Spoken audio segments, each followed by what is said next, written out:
Hello दोस्तों, कैसे हैं आप। स्वागत है आपका एजुकेशन अड्डा में। उम्मीद करता हूं आप सभी अच्छे होंगे। आज हम लोग क्लास 10 का पॉलिनोमियल स्टार्ट करेंगे। लास्ट क्लास में हम लोगों ने पॉलिनोमियल्स का इंट्रोडक्शन पढ़ा था। आज उसी चीज़ को हम लोग कंटिन्यू करते हैं। तो आज जो हमारा टॉपिक होगा, सबसे पहले हम लोग पढ़ेंगे सम ऑफ ज़ीरोज़, उसके बाद पढ़ेंगे प्रोडक्ट ऑफ ज़ीरो। इसी पूरे दो टॉपिक पे हम लोग पूरा सेशन चलाएंगे। इसमें लोअर से लेके हायर सेक्शन तक, ज़ीरो लेवल से लेकर के हीरो लेवल तक जितना भी क्वेश्चन होगा उस क्वेश्चन का हम लोग आज डिस्कस करेंगे। तो उससे पहले हम लोग एक क्वेश्चन लेते हैं, क्वाड्रेटिक इक्वेशन। और क्वाड्रेटिक इक्वेशन में ज़ीरो ऑफ पॉलिनोमियल कैसे निकालते हैं वो हम लोग निकालना सीखेंगे। तो चलिए स्टार्ट करते हैं आज हम लोग आज का सेशन।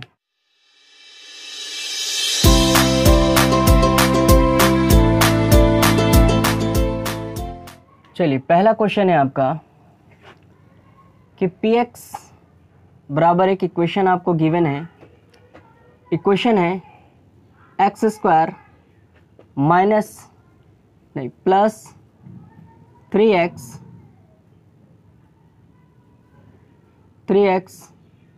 माइनस 10, ठीक है ना, -10। ये आपका एक इक्वेशन गिवन है। ये कैसा इक्वेशन है? क्वाड्रेटिक इक्वेशन आपको गिवन है। इसी क्वाड्रेटिक इक्वेशन की मदद से आपको क्या निकालना है?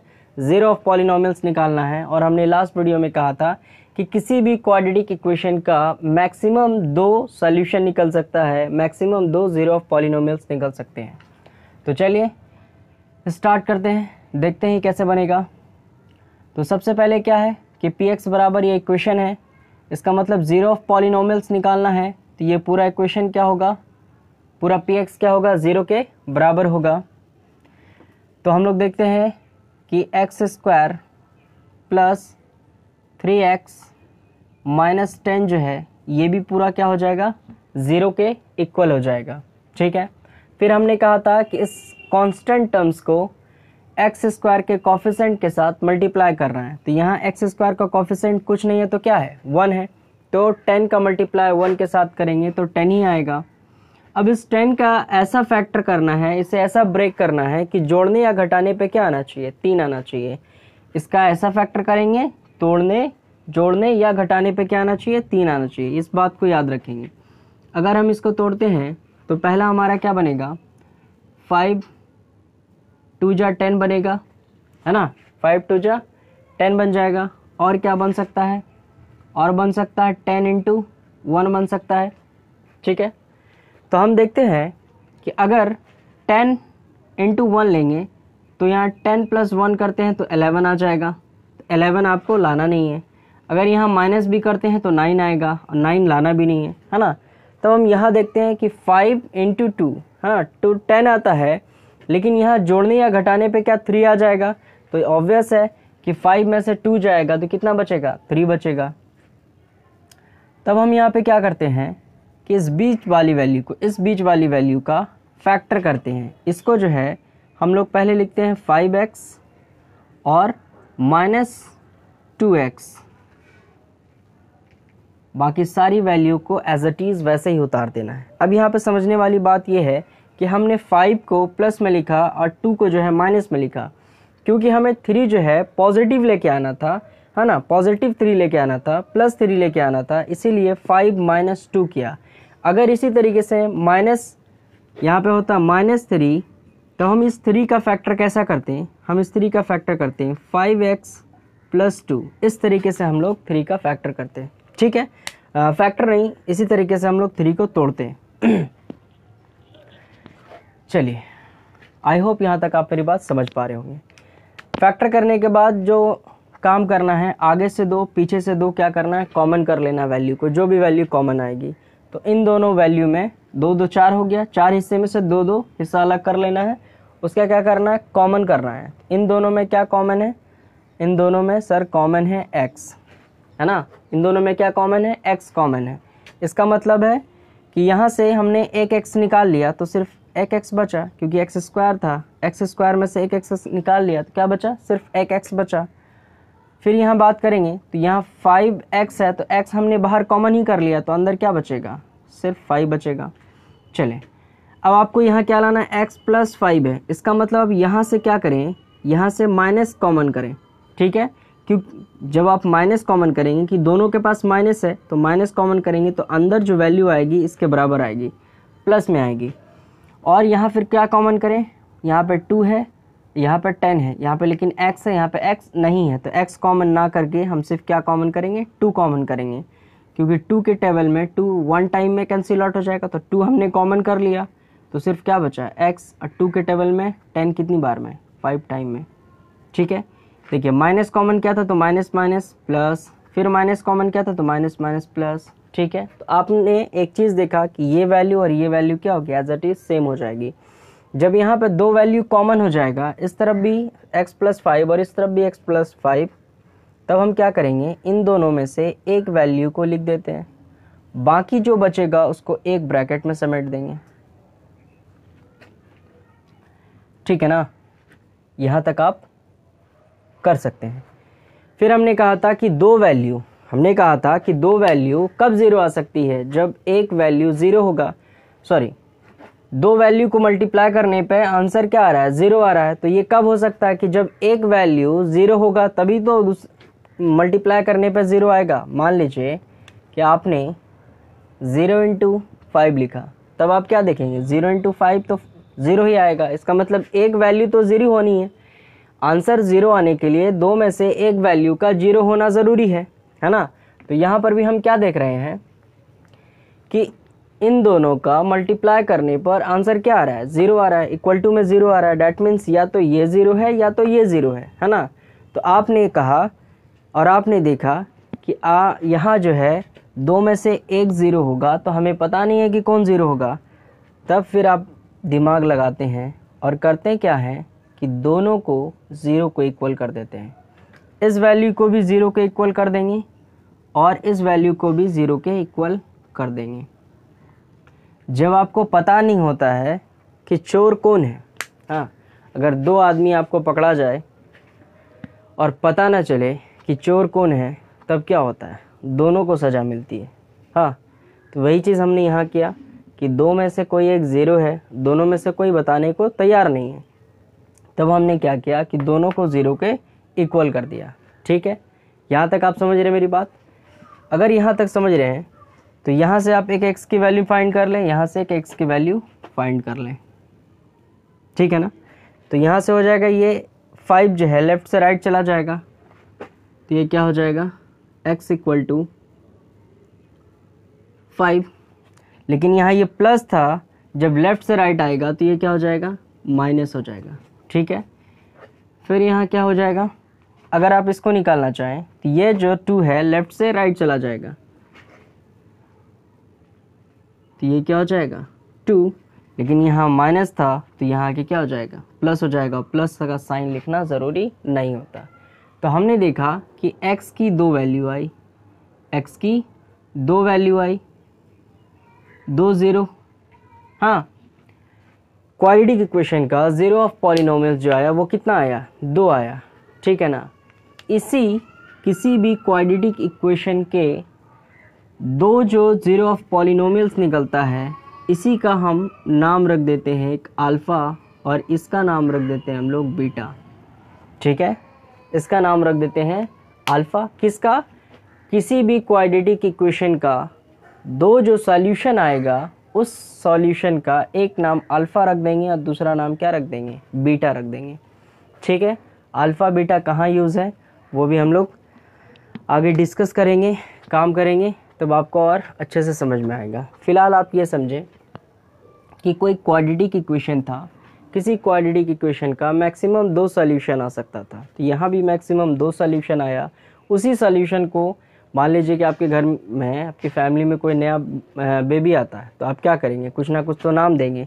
वही चीज़ हमने यहाँ किया कि इस x को क्या हुआ, 2 सॉल्यूशन आया, x का क्या आया, 2 सॉल्यूशन आया, तो इसका नाम क्या रख दिया, अल्फ़ा रख दिया, इसका नाम क्या रख दिया, बीटा रख दिया। यहाँ अल्फ़ा बीटा से कोई बड़ा इशू नहीं है, सिर्फ हमने ज़ीरो ऑफ जो पॉलिनोमियल्स आए उसमें से एक का नाम अल्फ़ा रखा, एक का नाम बीटा रखा। फ़िलहाल आप ये बात यहाँ पर याद रखें, ठीक है।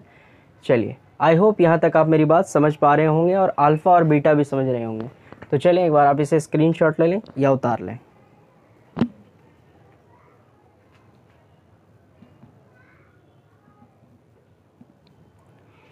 ठीक है ना।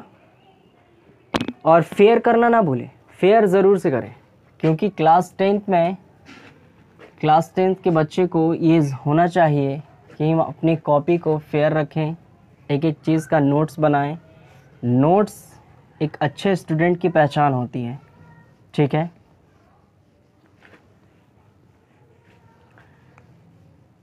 और आपका पिछली बार की तरह जैसे भी 2021 में हुआ कि बोर्ड एग्ज़ाम नहीं हुआ, तो ज़रूरी नहीं है कि हर बार ऐसा ही हो, हर बार पेंडेमिक माहौल रहे और आपका एग्ज़ाम ना हो। ये बात सोच के नहीं चलें, आप अपना प्रिपरेशन करते रहें, तैयारी करते रहें। हाँ, एक एक चैप्टर जैसे हम लोग बता रहे हैं, एक एक चैप्टर पढ़ें, घर में जो क्वेश्चन है वो क्वेश्चन बनाएं। अगर वो क्वेश्चन नहीं बनता है, उस क्वेश्चन को आप लोग, मैंने व्हाट्सएप नंबर भी दिया है, उस पर आप उस क्वेश्चन का फ़ोटो सेंड करिए, मैं अलग से उस पर क्वेश्चन बनाऊंगा आप लोगों के लिए। तो अपने प्रिपरेशन को चालू रखें। हाँ, लास्ट ईयर जो क्लास 10 के साथ हुआ है वैसा ज़रूरी नहीं है कि आप लोग के साथ भी हो। चलिए, इसी क्वाड्रेटिक इक्वेशन में एक और क्वेश्चन बनता है, px equal to x square -5। ठीक है। अब यहाँ से आपसे कहता है कि आप जो है ये क्वाड्रेटिक इक्वेशन है, यहाँ से आप ज़ीरो ऑफ पॉलिनोमियल्स फाइंड करें। क्या फाइंड करें? ज़ीरो ऑफ पॉलिनोमियल्स फाइंड करें।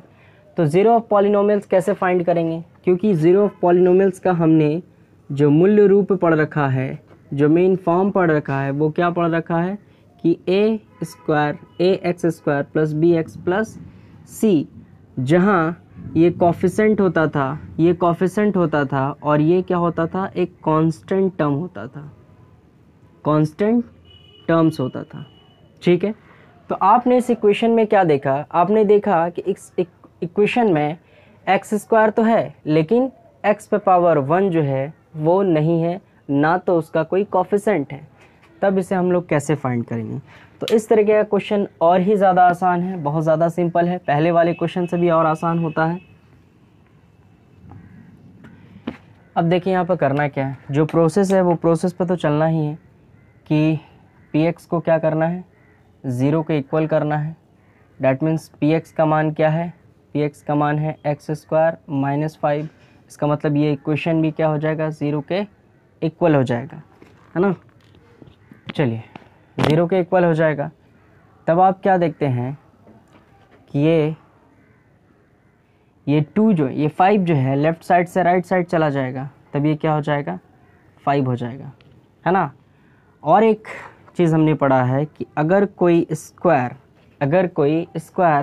लेफ़्ट साइड से राइट साइड जाता है तो ये रूट का काम करता है। ठीक है। किसका काम करता है? रूट का काम करता है। अगर कोई रूट लेफ़्ट से राइट आता है या राइट से लेफ़्ट आता है तो ये स्क्वायर का काम करता है। ठीक है ना। ये बात हमने पहले भी बताई है।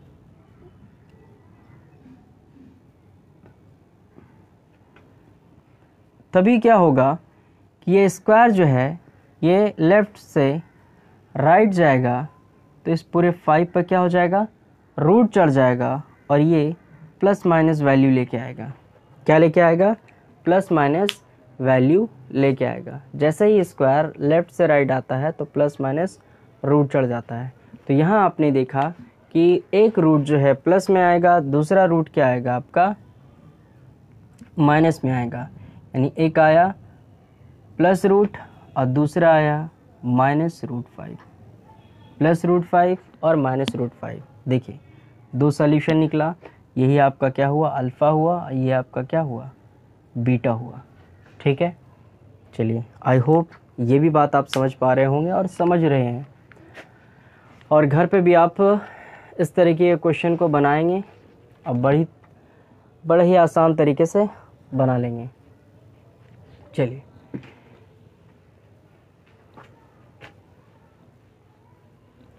अब इसी पे एक क्वेश्चन बनता है जहाँ आपका कांस्टेंट वैल्यू नहीं होगी, एक क्वाड्रेटिक इक्वेशन होगा। उस क्वाड्रेटिक इक्वेशन में हम लोग कांस्टेंट वैल्यू को नहीं देखेंगे। जैसे एक क्वेश्चन आपके बुक का ही ले लेते हैं। ये आपसे पूछा गया क्वेश्चन है -10y और इसे हम लोग py कह देते हैं। py कोई क्वेश्चन है और ये आपका 2014 में पूछा गया क्वेश्चन है। 2014 में ये आपसे पूछा गया है, ठीक है। तो यहाँ हमने क्या देखा कि यहाँ कोई कांस्टेंट वैल्यू नहीं है। जब कांस्टेंट वैल्यू नहीं होगी तब आप क्या करेंगे, तो सिंपली आप जो जानते हैं नाउ कि पी वाई इक्वल टू क्या हो जाएगा, 0 हो जाएगा। इसका मतलब पी वाई क्या है, एक्स स्क्वायर माइनस 10y है। इसका मतलब ये पूरा भी क्या हो जाएगा, 0 के इक्वल हो जाएगा। तभी आप क्या करेंगे, यहाँ पे क्या फैक्टर करते हैं, हम लोग क्या करते हैं कि कांस्टेंट टर्म्स का एक्स स्क्वायर या वाई स्क्वायर के कोफिशिएंट के साथ मल्टीप्लाई करते हैं। तो यहाँ तो कांस्टेंट टर्म है ही नहीं, तब हम क्या करेंगे कि यहाँ पे कॉमन फैक्टर डायरेक्ट कॉमन कर लेंगे। यहाँ हम कॉमन करेंगे तो देखेंगे कि 5 इसमें भी कॉमन है, इसमें भी कॉमन है, y जो है इसमें भी कॉमन है और इसमें भी कॉमन है। तो हमने देखा कि यहाँ 5y जो है कॉमन आ रहा है, तो क्या बचेगा, सिर्फ यहाँ y बच जाएगा। तो फिर यहाँ क्या बच जाएगा, यहाँ बच जाएगा -2 इक्वल टू 0। ठीक है, समझा आप मेरी बात कि इस दो वैल्यू में से हमने कॉमन किया, तो पहले 5 कॉमन किया तो 5 यहाँ भी है, 5 यहाँ भी आ जाएगा, 5 के टेबल में 10 आता है तो 5 भी कॉमन आएगा। y यहाँ भी है, y यहाँ भी है, तो y पे पावर 1 हमने कॉमन कर लिया। और जब भी कांस्टेंट वैल्यू करना तो मिनिमम वैल्यू को कॉमन करना है। देखिए 10 कॉमन नहीं किया हमने, मिनिमम वैल्यू को कॉमन किया, ठीक है ना। ये आ जाएगा तो आपने देखा कि 5x और ब्रैकेट y-2 जो है मल्टीप्लाई होने पर 0 आ रहा है। डैट मीन्स या तो 5 इक्वल टू 0 है, 5y इक्वल टू 0 है, या तो y-2 इक्वल टू 0 है ना। तो अब यहाँ पे क्या हो जाएगा, ये 5 लेफ्ट से राइट जाएगा तो भी क्या हो जाएगा, 0 हो जाएगा। तो एक वैल्यू 0 आई और दूसरी वैल्यू क्या आ जाएगी, दूसरी वैल्यू आपकी 2 आ जाएगी। क्लियर है, समझ रहे हैं आप मेरी बात। तो यहाँ पे कितनी वैल्यू आई, यहाँ पे आपने देखा कि y का जो है सिर्फ और सिर्फ एक मान आया, वो क्या आया 2, और दूसरा मान क्या आया 0 आया। तो हमने कहा था कि मैक्सिमम 2 सॉल्यूशन हो सकते हैं, मिनिमम कुछ भी हो सकता है। तो यहाँ देखिए मैक्सिमम एक सॉल्यूशन निकला 2, ये तो 0 आ गया, दूसरा सॉल्यूशन क्या हो गया 0 आ गया, है ना। तो मिनिमम कुछ भी सॉल्यूशन हो सकता है, लेकिन मैक्सिमम सिर्फ और सिर्फ क्वाड्रेटिक इक्वेशन का 2 ही सॉल्यूशन होगा। क्लियर है। यहाँ पे हमने क्वाड्रेटिक इक्वेशन के 3 टाइप को पढ़ा और देखा कि क्वाड्रेटिक इक्वेशन के 3 टाइप में किस किस तरीके से क्वेश्चन पूछा जा सकता है। पहला हमने पढ़ा कि ax² + bx + c के फॉर्म में कोई होगा। दूसरा हमने पढ़ा कि अगर कहीं पर कांस्टेंट यानी x की वैल्यू नहीं दी जाएगी, यानी कि ax² + c यानी डायरेक्ट कांस्टेंट वैल्यू होगी, इस तरीके से कोई इक्वेशन होगा तो इसे हम लोग कैसे फाइंड करेंगे। और दूसरा हम लोगों ने सीखा कि ax² + bx होगा और कांस्टेंट टर्म्स की वैल्यू नहीं होगी, तब हम लोग कैसे फाइंड करेंगे। तो इन तरीके के इन 3 टाइप के क्वाड्रेटिक इक्वेशन का जो सवाल हो सकता था, जो भी आपके परेशानियां थी, वो हमने यहाँ पर दूर कर दी। तो आई होप इस तरीके का अगर कोई भी क्वेश्चन आएगा तो आप बड़े ही आसान तरीके से और बड़े ही सिंपल तरीके से आप बना सकते हैं। तो उम्मीद करता हूँ कि आप लोग घर में भी इस तरीके का क्वेश्चन लेके ज़रूर बनाएंगे। अब हम लोग आते हैं अपने अल्फ़ा और बीटा पर, क्योंकि हमने कहा था कि आज का हमारा टॉपिक क्या है। आज का हमारा टॉपिक है सम ऑफ पॉलिनोमियल्स या सम ऑफ ज़ीरोज़ या प्रोडक्ट ऑफ ज़ीरोज़, यही हमारा आज का टॉपिक था। तो चलिए अपने टॉपिक पे, मेन टॉपिक पे आते हैं। और हमने ये भी सीखा कि अल्फ़ा और बीटा होता क्या है।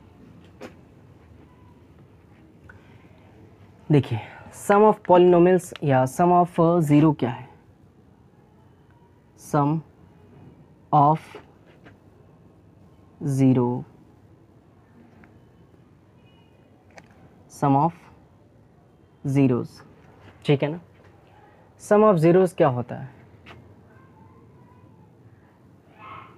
जब किसी इक्वेशन में 2 सॉल्यूशन निकलता है अल्फ़ा और बीटा, उस अल्फ़ा और बीटा को जब ऐड करते हैं यही हमारा क्या बनता है, सम ऑफ ज़ीरोज़ निकलता है। यानी अल्फ़ा प्लस बीटा क्या है हमारा, सम ऑफ ज़ीरो है।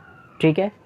अच्छा, अल्फ़ा प्लस बीटा का मान कैसे निकालेंगे? सम ऑफ ज़ीरो कहीं कहीं फाइंड करने के लिए कहता है आपसे, ज़ीरो ऑफ, तो आपने पढ़ रखा है कि क्वाड्रेटिक इक्वेशन क्या होता है, ax plus bx plus c equal to zero.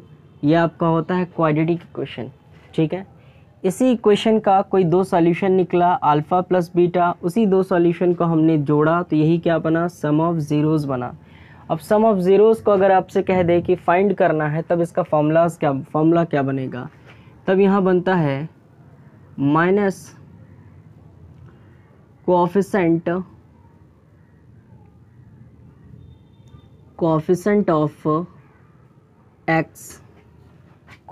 Of x divided by coefficient of x square. ठीक है। ये आपका फॉर्मूला बनेगा। सर किसका फॉर्मूला बनेगा, सम ऑफ ज़ीरोज़ का फॉर्मूला बनेगा। कोई एक क्वाड्रेटिक इक्वेशन था, उस क्वाड्रेटिक इक्वेशन का दो सॉल्यूशन निकला, अल्फ़ा एंड बीटा, तो जब अल्फ़ा और बीटा को जोड़ेंगे तो सम ऑफ ज़ीरोज़ बनेगा। सम ऑफ ज़ीरोज़ को अगर फाइंड करना होगा तो हम क्या फॉर्मूला लगाएंगे, लिखेंगे कोएफिशिएंट ऑफ x यानी माइनस कोएफिशिएंट ऑफ x और divided by coefficient of x square. ठीक है। तो कोएफिशिएंट ऑफ x है क्या, ये अल्फ़ा प्लस बीटा निकालने के लिए कोएफिशिएंट ऑफ x है क्या, तो ये कोएफिशिएंट x है और x के साथ जो मल्टीप्लाई में होता है इसी को तो कहते हैं coefficient of x। Coefficient of x square क्या है, एक्स स्क्वायर कहाँ है, यहाँ है। इस एक्स स्क्वायर के साथ जो भी मल्टीप्लाई में है वही क्या होगा, कोएफिशिएंट ऑफ एक्स स्क्वायर। तो ये एक फॉर्मूला तरीके बन के आपके लिए तैयार हुआ कि सम ऑफ ज़ीरोज़ निकालना होगा तो alpha plus beta equal to होता है माइनस बी बाई ए। उम्मीद है कि आप यहाँ तक बात समझ पा रहे होंगे कि हमने क्या निकाला, सम ऑफ ज़ीरोज़ निकाला। तो सम ऑफ ज़ीरोज़ क्या होता है, किसी भी इक्वेशन का जो दो सॉल्यूशन निकलता है अल्फ़ा और बीटा, उसी अल्फ़ा बीटा को जोड़ेंगे तो यही आपका सम ऑफ ज़ीरोज़ होगा। अगर सम ऑफ ज़ीरोज़ को फाइंड करना है तो लिखेंगे coefficient of x divided by coefficient of x square.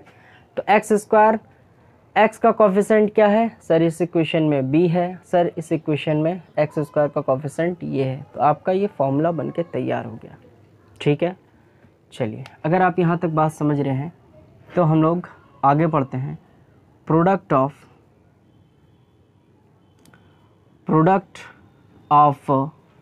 Zero. Product of zero क्या है, जब किसी अल्फ़ा और बीटा को गुना करेंगे यही तो प्रोडक्ट बनेगा। मैथ की भाषा में प्रोडक्ट को क्या कहते हैं, मल्टीप्लाई कहते हैं, है ना। प्रोडक्ट को क्या कहते हैं, मल्टीप्लाई कहते हैं। तो प्रोडक्ट ऑफ सम क्या हो जाएगा, जब अल्फ़ा और बीटा को मल्टीप्लाई करेंगे तब ये क्या बनेगा, product of zero. Very good. चलिए, तो ये क्या हो जाएगा, यहाँ हो जाएगा आपका constant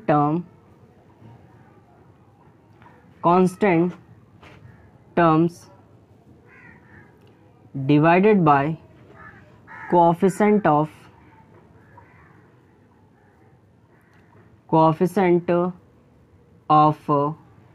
x square. Coefficient of x square, इसका मतलब अल्फ़ा और बीटा का कांस्टेंट टर्म यहाँ पे क्या होता है, इस इक्वेशन में कांस्टेंट टर्म हो जाता है आपका a, यानी अल्फ़ा इंटू बीटा का जो फॉर्मूला है इसमें जो कांस्टेंट टर्म क्या है, कांस्टेंट टर्म आपका इस इक्वेशन में c है तो ये c हो जाएगा, डिवाइडेड बाय इसी अल्फ़ा इंटू बीटा के लिए जब हम लोग कोएफिशिएंट ऑफ एक्स स्क्वायर निकालते हैं तो इस इक्वेशन में a को पाते हैं तो यहाँ a आ गया। तो ये दूसरा फॉर्मूला आपका बन के तैयार हो गया। क्लियर है? आई होप यहाँ तक आप मेरी बात बड़े ही आसान तरीके से और साधारण भाषा में समझ गए होंगे। ठीक है ना। चलिए, एक बार आप इसे देख लें कि हमने क्या निकाला। हमने कहा कि कोई भी क्वाड्रेटिक इक्वेशन में जो सॉल्यूशन निकलेगा जो ज़ीरो ऑफ पॉलिनोमियल्स निकलेंगे वो अल्फ़ा कहलाता है, दूसरा बीटा कहलाता है। जब अल्फ़ा और बीटा को जोड़ते हैं तो सम ऑफ ज़ीरोज़ कहलाता है।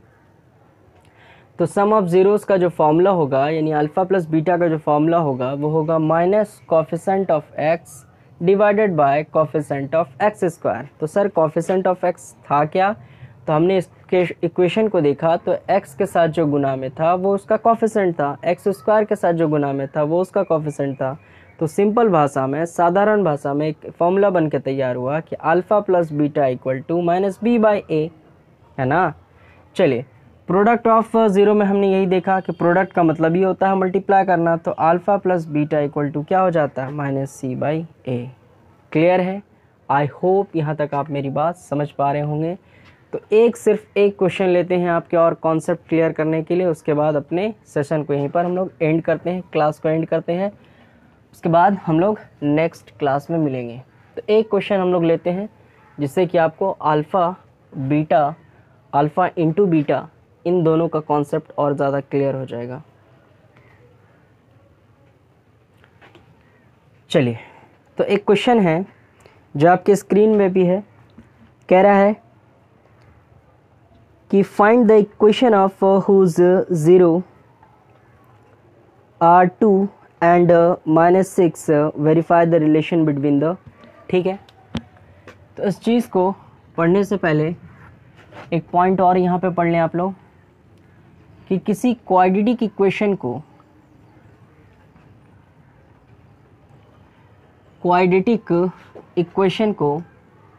फाइंड करने के लिए एक फार्मूला हम लोग पढ़ते हैं। क्या पढ़ते हैं? X square minus alpha plus beta into x plus alpha into beta. Clear है? Equal to zero. किसी भी क्वाड्रेटिक इक्वेशन को फाइंड करने के लिए ये सिंपल और साधारण फॉर्मूला पढ़ते हैं, x square minus alpha plus beta into x plus alpha into beta equal to zero. ठीक है, अब यहीं पे जो आपसे क्वेश्चन कह रहा है कि अल्फ़ा का जो मान है, अल्फ़ा का मान गिवन है, अल्फ़ा का मान 2 है और बीटा का जो मान है वो है आपका -6। तो इसकी मदद से आपको एक क्वाड्रेटिक इक्वेशन फाइंड करना है। ठीक है ना। तो आप क्या लिखेंगे?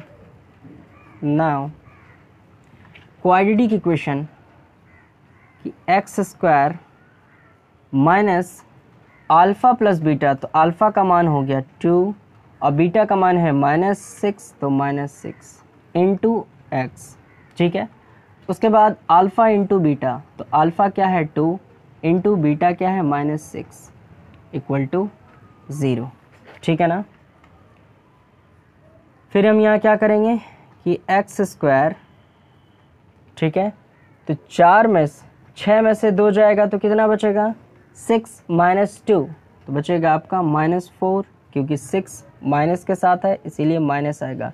तो ये माइनस और ये माइनस दोनों क्या हो जाएगा? माइनस माइनस प्लस, यहाँ हो जाएगा 4 और x जो है गुना में था इसीलिए ये हो जाएगा x।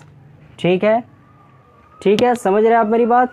चलिए, फिर यहाँ क्या करेंगे हम लोग? 2 को 6 से मल्टीप्लाई करेंगे तो यहाँ माइनस है, यहाँ प्लस है, तो प्लस माइनस, ये चीज़ तो आप बचपन से पढ़ते हुए आ रहे हैं, माइनस होगा 6 दूना 12। तो ये आपका एक इक्वेशन बन के तैयार हुआ। क्लियर है? यही आपका क्या बना? इक्वेशन बन के तैयार हुआ। यही अल्फ़ा बीटा का यूज़ है। इस पर और भी बहुत सारा क्वेश्चन है। हाँ, ज़ीरो बोला है हमने कि ज़ीरो लेवल से लेकर के हायर लेवल तक का, ज़ीरो से हीरो लेवल तक का आपको, है ना, इसमें क्वेश्चन हम लोग बनाएंगे। किसी भी बुक का चाहे क्वेश्चन हो, आर.डी. शर्मा का हो, आर एस अग्रवाल हो, या भारती भवन की कोई बुक हो, या एनसीईआरटी का कोई क्वेश्चन हो, सारे क्वेश्चन को हम लोग अपने सेशन में डिस्कस करेंगे। और जो हमसे छूट जाएगा तो आप लोग कमेंट करके या हमारे व्हाट्सएप पे, हाँ, क्वेश्चन को भेज करके बताएं, उस पर भी हम लोग डिस्कस करेंगे। तो आई होप यहाँ तक और ये पूरा सेशन आपको अच्छा लगा हो तो लाइक करें, शेयर करें और सब्सक्राइब करना ना भूलें। Thank you.